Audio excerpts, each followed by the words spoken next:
Hi, everybody. Stephanie Parra here with AEA's Government Relations Director. Coming on live to give you a quick legislative update. And let me just, I forgot to turn on the audio recording, so I need to do that real quick.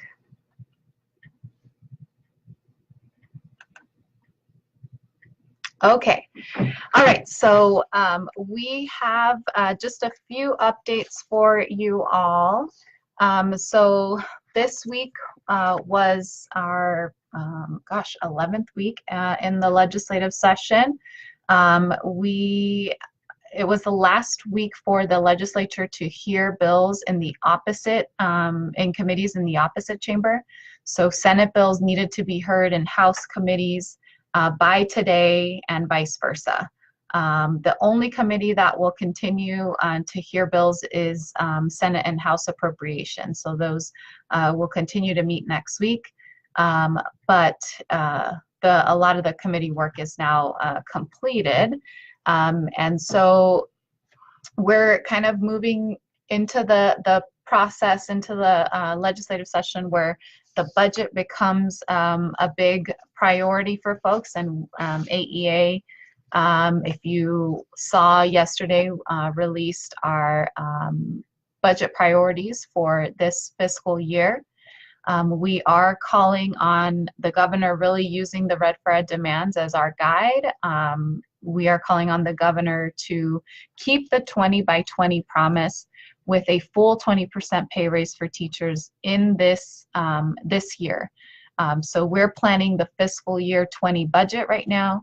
The governor's plan would phase in the 20 by 20 in fiscal year 21. So we want to make sure that he's honoring that 20 by 20 promise, and then also being inclusive in a pay raise and making sure that we get a 10% pay raise for education support professionals as well. On top of that, we are looking to have an accelerated restoration of additional assistance. This is funding that's flexible, where schools, districts, and charters can use this money for salaries, M&O expenses, or capital expenses, so it's flexible money. And again, we're calling on the governor and the legislature to use some of that one-time money to accelerate the restoration of additional assistance. And then finally, we want to increase the building renewal grants for fiscal year 20.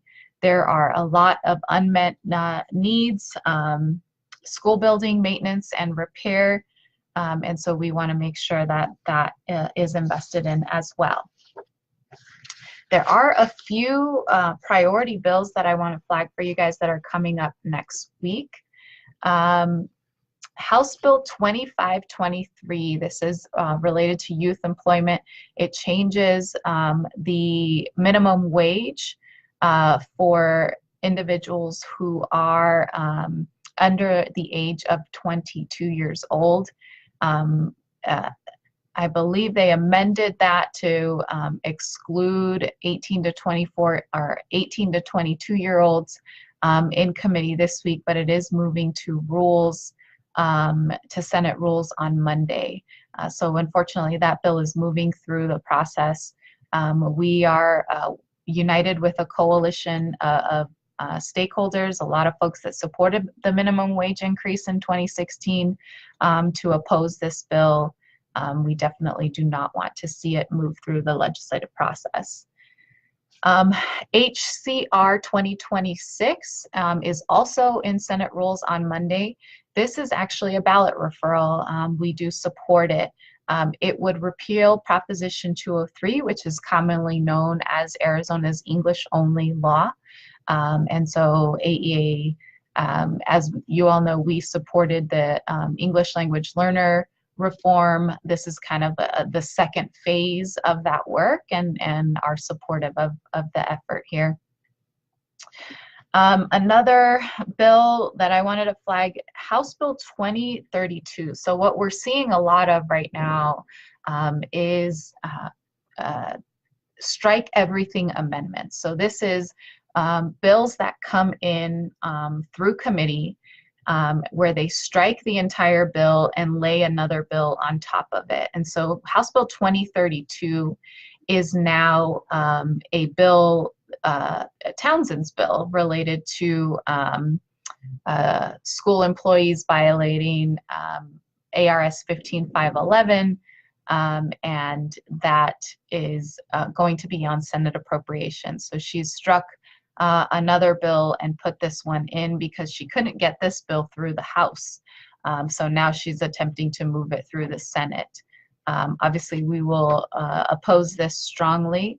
The change here, it says a person acting on behalf of a school district or charter school shall not use speech or curricula during school time with the intent of influencing or changing a student's political ideology or religious beliefs. Again, we believe this will open up folks for First Amendment violations, and Representative Townsend is in search of a solution that doesn't have a problem. So we don't, we aren't seeing this as an issue in schools, and so again are opposed to the striker on 2032.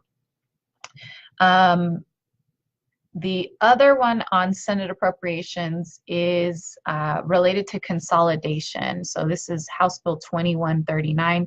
It's another striker.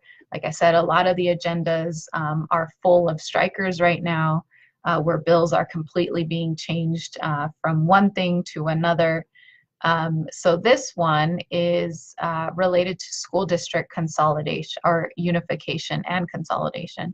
So it mandates that school districts unify, all school districts in the state unify to become K-12 systems by July 1st of 2024. So those of you, many of you know, you work in a union high school district or a K-8 elementary district, and so this would mandate the unification of those systems. Unfortunately, there are no resources provided to fund the unification process, which is something that would be very expensive to do. And definitely because of the unfunded nature of this mandate, we are opposed to House Bill 2139.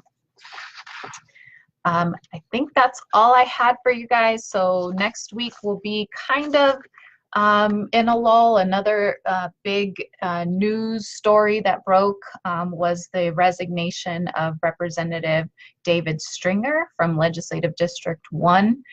That was a big deal this week. That seat is vacant. So essentially right now the House is split between 39 members, 30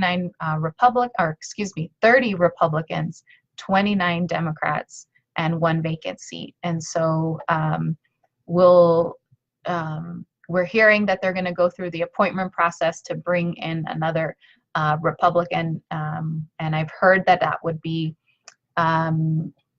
former Senate President Steve Pierce would be the one taking that seat. And so we will continue to monitor that, but I do think it's going to be a slow week just because of the upcoming week will be a little bit of a lull because of the transition between Representative Stringer and whoever does come in to fill that seat. So I think that's it, and I hope everybody has a wonderful weekend, and we will catch you next week. Thanks.